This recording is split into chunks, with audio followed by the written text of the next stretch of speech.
Hi friends, എല്ലാവർക്കും നമസ്കാരം.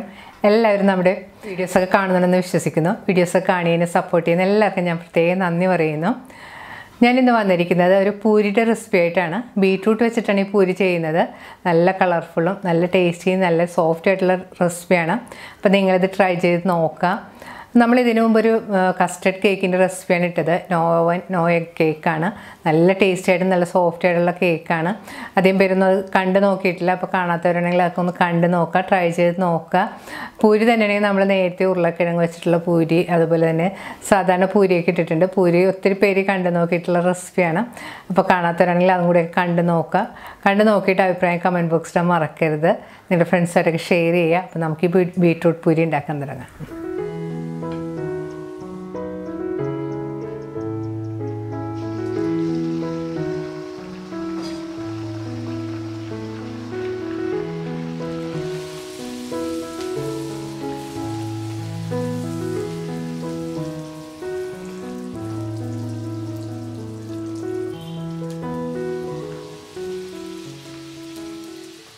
പൂരി ഉണ്ടാക്കാനായിട്ട് ഞാൻ ഈ സൈസിലുള്ള ഒരു ബീട്രൂട്ടാണ് എടുത്തിരിക്കുന്നത്. അതിൻ്റെ തൊലിയെല്ലാം കളഞ്ഞെടുത്തതിന് ശേഷം അതൊന്ന് കഷ്ണങ്ങളായിട്ട് മുറിച്ചെടുക്കണം. കുറച്ച് വലിയ ബീട്രൂട്ട് ആയതുകൊണ്ട് ഞാൻ ഈ ബീട്രൂട്ടിൻ്റെ ഒരു 1/4 ഭാഗമേ എടുക്കുന്നുള്ളൂ.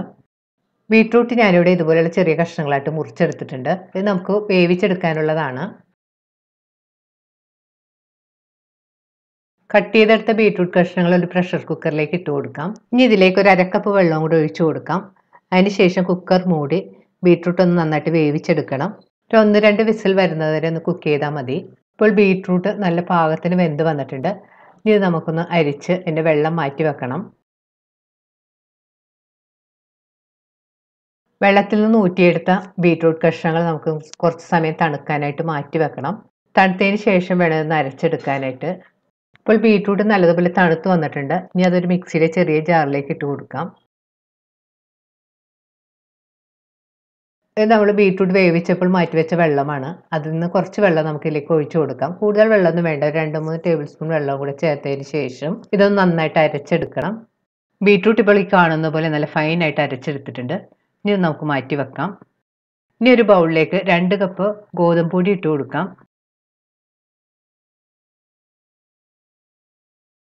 ഇനി ഇതിലേക്ക് 1 ടേബിൾ സ്പൂൺ റവ ഇട്ട് കൊടുക്കണം. ഇനി ഇതിലേക്ക് 1/2 ടീസ്പൂൺ ഉപ്പുപൊടിയും 2 ടീസ്പൂൺ ഓയിലും കൂടി ചേർത്ത് കൊടുക്കണം. ഇനി ഇതെല്ലാം കൂടി ഒന്ന് കൈകൊണ്ട് നന്നായിട്ട് മിക്സ് ചെയ്ത് യോജിപ്പിക്കാം.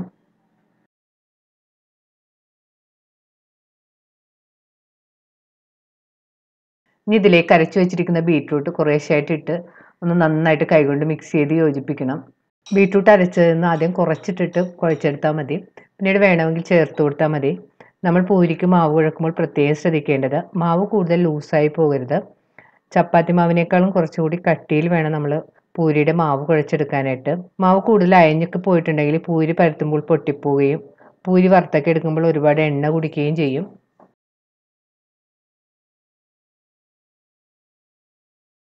ഇപ്പോൾ പൂരിയുടെ മാവ് ഈ കാണുന്ന പോലെ നല്ല സോഫ്റ്റ് ആയിട്ട് കുഴച്ചെടുത്തിട്ടുണ്ട്. കൂടുതൽ ലൂസായൊന്നും പോയിട്ടില്ല. ഈ പാകത്തിൽ വേണം നമ്മൾ കുഴച്ചെടുക്കാനായിട്ട്. ഞാൻ ഇതിലേക്ക് ചെറുതായിട്ട് അരിഞ്ഞു വെച്ചിരിക്കുന്ന മല്ലിയിലയും കൂടി ചേർത്ത് കൊടുത്തിട്ടുണ്ട്.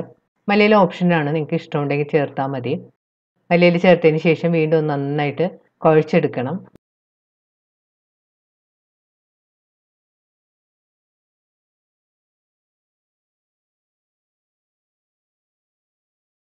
ഇപ്പോൾ മല്ലിയില ചേർത്ത് നന്നായിട്ട് കുഴച്ചെടുത്തിട്ടുണ്ട്. ഇനി ഇതിൻ്റെ പുറത്തേക്ക് 1 ടീസ്പൂൺ എണ്ണ ഒഴിച്ചു കൊടുക്കാം. മാവ് ഡ്രൈ ആയി പോകാതിരിക്കാൻ വേണ്ടിയിട്ട് എണ്ണ എല്ലാ ഭാഗത്തേക്കും ഒന്ന് പുരട്ടിയതിന് ശേഷം ഇനി നമുക്ക് ബൗളൊന്ന് മൂടി 10 മിനിറ്റ് മാറ്റി വെക്കാം. പൂരിക്കുള്ള മാവ് നമ്മൾ കുഴച്ച് വെച്ചിട്ട് 10 മിനിറ്റ് എല്ലാം കഴിഞ്ഞിട്ടുണ്ട്. ഇനി തുറന്നതിന് ശേഷം നന്നായിട്ട് കൈകൊണ്ട് കുഴച്ചെടുക്കണം.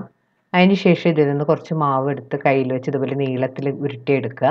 ഇനി ഇതിൽ നിന്ന് ചെറിയ ചെറിയ ഉരുളകളായിട്ട് കയ്യിൽ വെച്ചിട്ട് ഉരുട്ടിയെടുക്കണം. ഇപ്പോൾ പൂരി ഉണ്ടാക്കാനുള്ള മാവെല്ലാം ഇതുപോലെ ഉരുട്ടിയെടുത്തിട്ടുണ്ട്. ഈ മെഷർമെൻറ്റിൽ നമുക്കൊരു 12 പൂരി ഉണ്ടാക്കിയെടുക്കാൻ പറ്റും.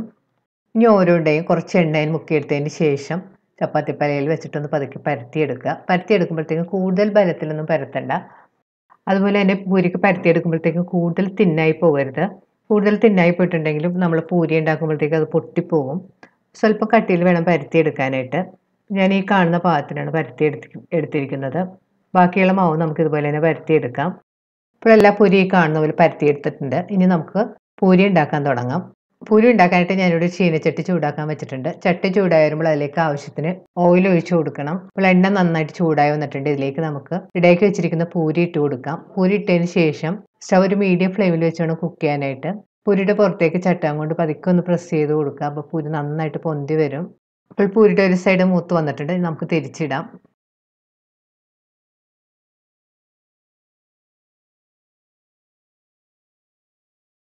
ഇപ്പോൾ പൂരിയുടെ 2 സൈഡ് മൂത്ത് പാകമായി വന്നിട്ടുണ്ട്. ഇനി നമുക്കിത് കോരി മാറ്റാം.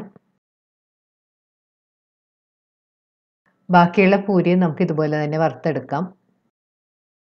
പൂരി ഇട്ടതിന് ശേഷം പ്രത്യേകം ശ്രദ്ധിക്കണം, മീഡിയം ഫ്ലെയിമിൽ തന്നെ വെച്ച് വറുക്കാനായിട്ട്, അല്ലെങ്കിൽ പൂരി പെട്ടെന്ന് കരിഞ്ഞ് പൂരിയുടെ കളർ മാറിപ്പോകും.